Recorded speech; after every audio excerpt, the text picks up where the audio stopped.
जब तक MCD commissioner नहीं आएगा हम नहीं हटेंगे। कोई अंबानी का बेटा होता तो आराम से तुरंत 1 घंटे में पानी निकल जाता। बेसमेंट में कोई पार्टीशन नहीं हो सकता, लेकिन आप हर बेसमेंट में जाकर देखिए पार्टीशन बने हुए हैं। सबको पता चलना चाहिए किस तरह से पुलिस डिटेन करके लेके जा रही है। My question to every single UPSC teacher is that where the hell were you today?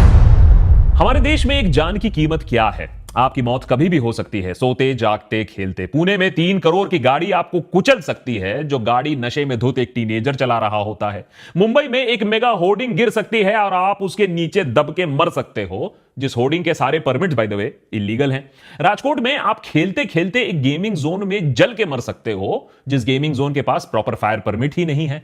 या फिर देश की राजधानी दिल्ली में एक कोचिंग सेंटर इंस्टीट्यूट के बेसमेंट में आप डूब के मर सकते हो, जिस बेसमेंट में क्लासेस या लाइब्रेरी की कोई अनुमति थी ही नहीं। बीते सैटरडे को दिल्ली के ओल्ड राजेंद्र नगर में 3 यूपीएससी एस्पिरेंट्स की जान गई, जब तेज बारिश के चलते राव आईएएस स्टडी सर्कल के बेसमेंट में तेजी से पानी भर गया। श्रेया यादव उत्तर प्रदेश से, निविन डाल्विन केरला से और तान्या सोनी तेलंगाना से, इन तीनों को सरकार और सिविक अथॉरिटीज की लापरवाही की वजह से अपनी जान खोनी पड़ी।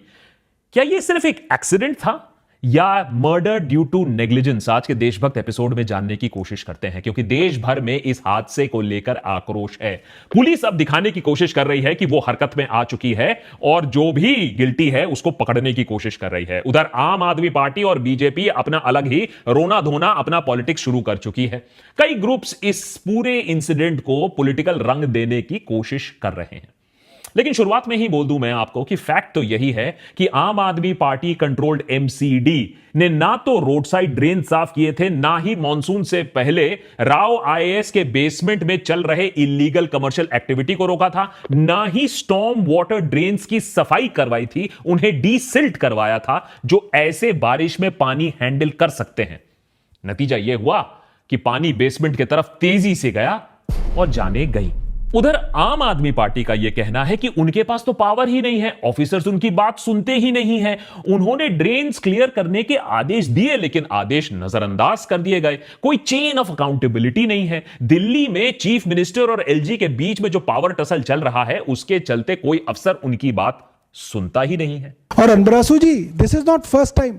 लास्ट ईयर मैंने पेन ड्राइव के अंदर वीडियो बना के डाला है, और उसमें उस पेन ड्राइव में मैं भी हूं। मैं ही इंटरव्यू ले रहा हूं दुकानदारों से कि भाई ये हुआ, बोला नहीं हुआ, बिल्कुल नहीं हुआ, और nothing was done. And I send this complaint to you directly, you didn't even respond to it. आज आतिशी मार्लिना ने भी ट्वीट करके यह साबित करने की कोशिश की कि ऑर्डर देने के बावजूद ब्यूरोक्रेट्स उनकी बात ही नहीं सुनते हैं। लेकिन बीजेपी का कहना है कि यह सारा कांड यह दिखाता है कि आम आदमी पार्टी का फेलियर एकदम साफ साफ अब लोगों को दिखने लगा है। जी, अभी भी 2.5 फुट पानी सड़क पर है। यही पूरा का पूरा पानी जाकर बेसमेंट में फिल हो गया है। आप जानते हैं डाइवर्स की जरूरत पड़ी है, तो आप खुद समझ सकते हैं कि कितनी गंभीर हालत है वहां पर। इस मृत्यु के पूरी तरह जिम्मेदार माननीय मुख्यमंत्री अरविंद केजरीवाल जी और माननीय विधायक दुर्गेश पाठक जी हैं। लेकिन इस इलाके के जो छात्र हैं, जो स्टूडेंट्स हैं, जो अच्छी तरीके से पॉलिटिक्स समझते हैं, वो नहीं चाहते हैं कि इस मुद्दे को पॉलिटिक्स खा जाए। इसीलिए जब आम आदमी पार्टी और अरविंद केजरीवाल से खफा स्वाति मालिवाल जब स्पॉट पर पहुंची, तो कई स्टूडेंट्स ने तब नारे लगाए कि स्वाति वहां से वापस चले जाए।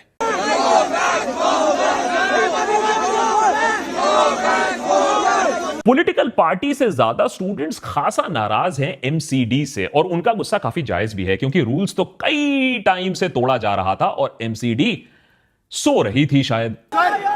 जब तक एमसीडी कमिश्नर नहीं आएगा हम नहीं हटेंगे। चौंका देने वाली बात यह है कि इस हादसे से करीबन 1 महीने पहले राव आईएएस स्टडी सर्कल के ही एक स्टूडेंट ने दिल्ली सरकार को कंप्लेंट किया था और यह बताया था कि यहां क्लासरूम्स इलीगली बेसमेंट में चल रही हैं बिना नो ऑब्जेक्शन सर्टिफिकेट के। स्टूडेंट ने यह भी आरोप लगाया था कि एमसीडी के सीनियर अफसर को पता था और पता होने के बावजूद पैसे खाकर यह वायलेशन को अलाउ किया गया था। स्टूडेंट ने अपने कंप्लेंट में लिखा, and I quote, this is an example of corruption in the MCD. Please take strict action against big UPSC coaching institutes putting student lives at risk by holding classes at unauthorized places. तो क्या anti corruption के मुद्दे पर power में आई हुई आम आदमी party ने एमसीडी पर कोई एक्शन लिया? इस कंप्लेंट के ठीक 1 महीने पहले ठीक वैसा ही हुआ जो स्टूडेंट ने फियर किया था।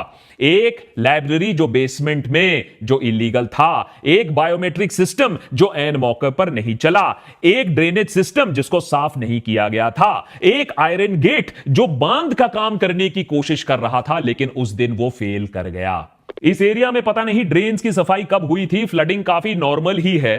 तो कोचिंग सेंटर्स क्या करते हैं, आयरन गेट्स उन्होंने लगा के रखा है। जब बारिश होती है तो गेट्स को बंद कर दिया जाता है, प्लास्टिक शीट्स लगा दिया जाता है पानी को रोकने के लिए। लेकिन उस दिन एक एसयूवी वहां से गुजरा और गेट पानी का लोड हैंडल नहीं कर पाया और कोलैप्स कर गया। उसके नतीजे से बेसमेंट पर पानी काफी तेजी से घुसने लगा। अब इसे ट्रेजिक कॉमेडी कह लीजिए या और कुछ, लेकिन पुलिस को तो दिखाना है कि वो इस मामले में पूरी तरीके से चौकस है। तो उन्होंने राव आईएएस के ओनर, उसके कोऑर्डिनेटर, बिल्डिंग के ओनर के साथ साथ उस एसयूवी के ड्राइवर को भी 14 दिन के लिए कस्टडी में ले लिया, जिसकी गलती यह थी कि वो बारिश में गाड़ी चला रहा था, वो भी सड़क पर और कहीं नहीं, गाड़ी चला रहा था सड़क पर।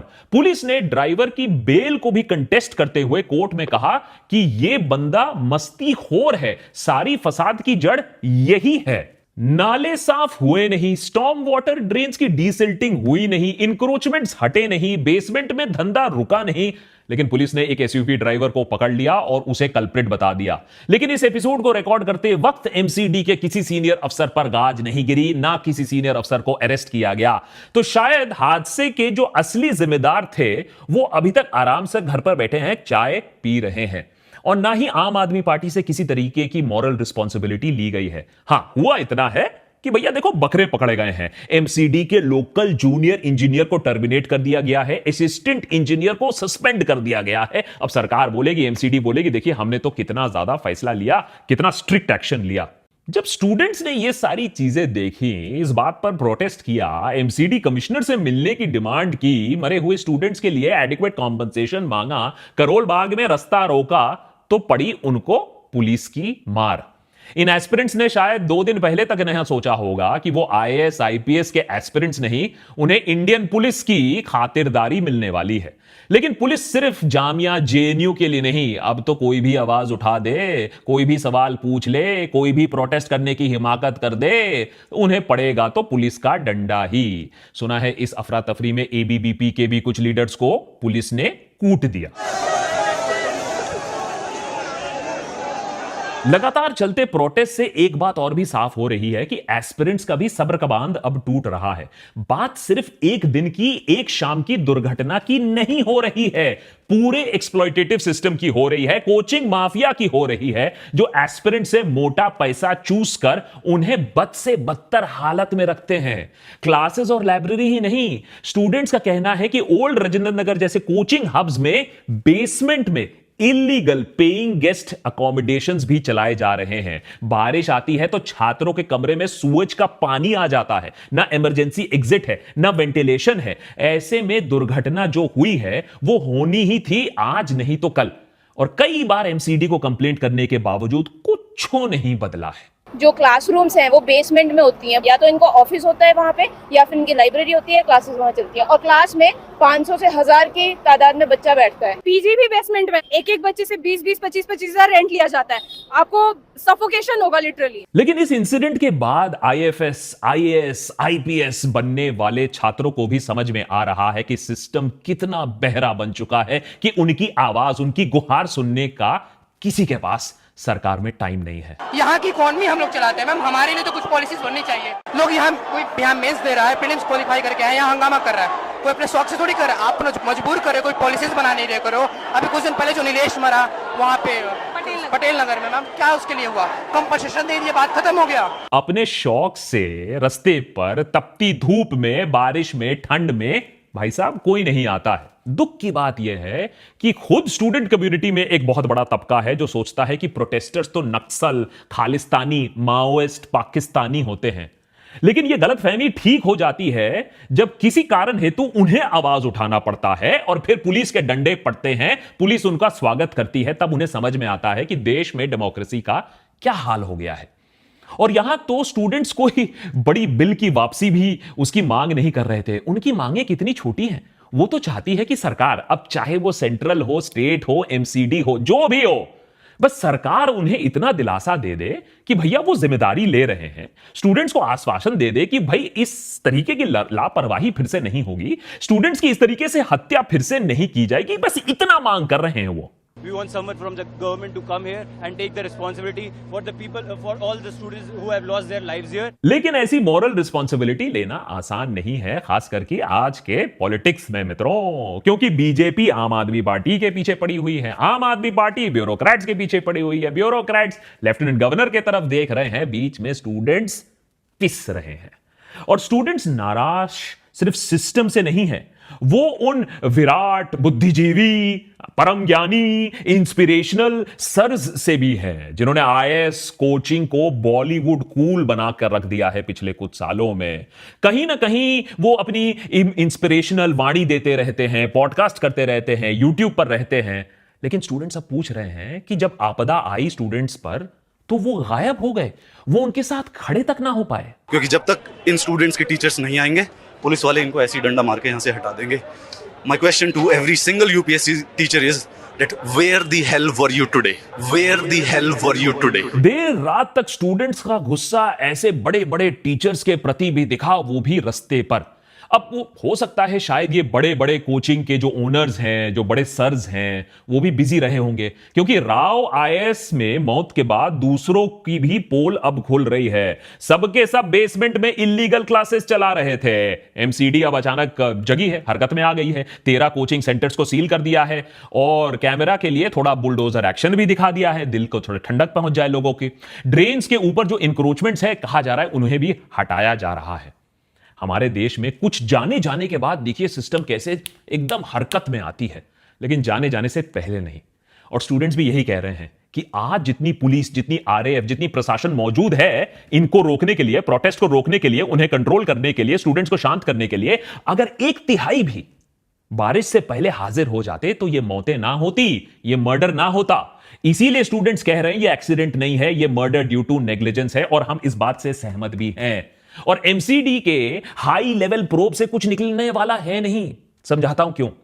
कुछ ही दिन पहले 26 ईयर ओल्ड नीलेश राय लाइब्रेरी से वापस जा रहे थे अपने पीजी। बारिश हुई थी, रास्ते पर पानी था, पानी से बचने के लिए आयरन गेट का सहारा लिया नीलेश ने। आयरन गेट से लाइव वायर टच कर रहा था, वो लड़का वहीं ढेर, वहीं खत्म हो गया। एक एस्पिरेंट की ऐसे सेंसलेस मौत हो जाती है।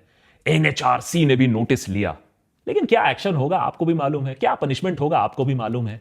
अरे ये सब छोड़ो, कोचिंग सेंटर्स डेथ ट्रैप्स हैं ये एमसीडी को मालूम था लिखित में। इसी साल मई के महीने में दिल्ली हाई कोर्ट ने एमसीडी और डीडीए को आदेश दिया था कि सारे ऐसे कोचिंग इंस्टीट्यूट बंद कर दो जो फायर और सेफ्टी नॉर्म्स का उल्लंघन कर रहे हैं। ये कोर्ट की सुनवाई आती है, ये जो ऑर्डर आता है ये इसलिए आता है क्योंकि जून 2023 में, जो लोग दिल्ली में रहते हैं उनको याद होगा, दिल्ली के मुखर्जी नगर, एक और कोचिंग हब, दिल्ली के मुखर्जी नगर में एक कोचिंग सेंटर में भीषण आग लगती है। 60 बच्चे घायल होते हैं, लेकिन बाल बाल बच जाते हैं, कूद फाद कर उस आग से अपने आप को बचा लेते हैं। लेकिन सीख ना मिली, जबकि हमें वार्निंग दिया था, भगवान ने हमें बहुत क्लियर वार्निंग दिया था कि ऐसा कभी और भी किसी सेंटर के साथ हो सकता है। तो राव आईएएस के स्टूडेंट्स के कंप्लेंट के बाद भी एमसीडी ने एक्शन नहीं लिया। एमसीडी को कोर्ट का आदेश आने के बाद भी कोचिंग सेंटर्स बंद करो, तब भी एक्शन नहीं लिया गया। एमसीडी ने ड्रेन्स की क्लीनिंग नहीं की, एनक्रोचमेंट्स नहीं हटाया। यह सब एक सिस्टमैटिक फेलियर है, यह सब एक सिस्टमैटिक नेग्लिजेंस का नतीजा है, जिसके वजह से 3 जाने गई। अब आम आदमी पार्टी जितना भी बोले कि भाई अफसर उनकी बात नहीं सुनते हैं, भाई मॉरल रिस्पॉन्सिबिलिटी तो उन्हीं की बनती है। और वैसे बीजेपी ज्यादा खुश ना हो, वो ज्यादा पॉलिटिक्स ना खेले इस मैटर पे, क्योंकि ये भी आप देख लें कि सिस्टम कैसे उन्होंने तोड़ा मड़ोड़ा है, क्योंकि दामन उनका भी साफ नहीं है। दिल्ली की भी बीजेपी की अगर बात करें तो मोरबी ब्रिज है उनके पास, राजकोट फायर डेथ्स हैं, तो उनका भी दामन साफ नहीं है। सवाल यह है कि पॉलिटिक्स से आगे स्टूडेंट्स के लिए, एस्पिरेंट्स के लिए वो कौन सोच रहा है। बुरा शायद यह भी लगता है यह देखकर कि सालों पहले मैंने जैसे ओल्ड राजेंद्र नगर देखा था जब मैं दिल्ली यूनिवर्सिटी पे था, आज उसी राजेंद्र नगर की हालत और भी ज्यादा खराब है। इस बीच में ना जाने कितने आईएएस अफसर यहां से बड़े बड़े पदों पर चले गए। लेकिन ये अफसर बड़े बड़े पदों पर जाकर इन्होंने किया क्या? इन्होंने कभी भी ये नहीं सोचा कि चलो हम अपनी कर्म भूमि के लिए कुछ करते हैं। वो अपनी कर्म भूमि को भूल गए। क्या ये बड़े बड़े आईएएस अफसर, पावरफुल आईएएस अफसर, बत्ती वाले आईएएस अफसर सिर्फ अपने बारे में सोचते हैं? किसी भी आईएएस अफसर ने, कोई ग्रुप ने, आईएएस एसोसिएशन ने यह ना सोचा कि चलो इस जगह को ठीक करते हैं, let us give something back. वो क्या सिर्फ अपनी ही लाइफ, अपने ही करियर को चमकाने में लगे हुए हैं? क्योंकि अगर आईएएस अपनी, एमसीडी अपनी, स्टूडेंट्स अपनी, टीचर्स अपनी, सब अपनी पर ही पड़े रहेंगे तो देश और देश के भविष्य के बारे में कौन सोचेगा? यही अपनी सोच, यही जो अपनी सोच है ना, ये others can go to hell attitude, यही हमारे देश को लेकर डूबेगा। थोड़ा सोचो, थोड़ा आसपास देखो क्या हो रहा है, थोड़ा सवाल पूछो, बहुत बड़ा फर्क पड़ता है। और नहीं पूछोगे तो एक फ्लडेड बेसमेंट में अपने आप को बहुत जल्द पाओगे।